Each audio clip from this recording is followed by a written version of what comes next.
AdBlue problēmas 2020. gada mašina un viskas. Jau viņš stāv pie mums serviza un izņemts ārā vadības bloks. Izbeidzies AdBlue, ielēja AdBlue, mēģināja taisīt visus resetus un vienalga mašina nevar iedarbināties. Jauna tipa vadības bloks stāv uz galda, nolasīts, saglabājas programmatūra. Pārtaisījām AdBlue sistēmu, atstājām darbojušu DPF-u. Rakstam iekšā modificētu failu. Šajā blokā tiek skaitīta kontroles summa un tagad rakstas iekšā tikai atprogrammēta AdBlue sistēma un DPF, CGRs, vispārējās sastāvdaļas paliks strādājušies tai mašinai.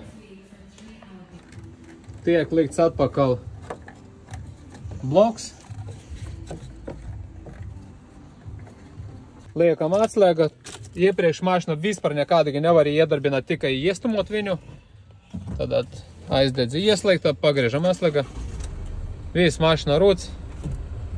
Paziņojumu nav, gazējas, jauda ir un kļūda arī vispār nav nekādu.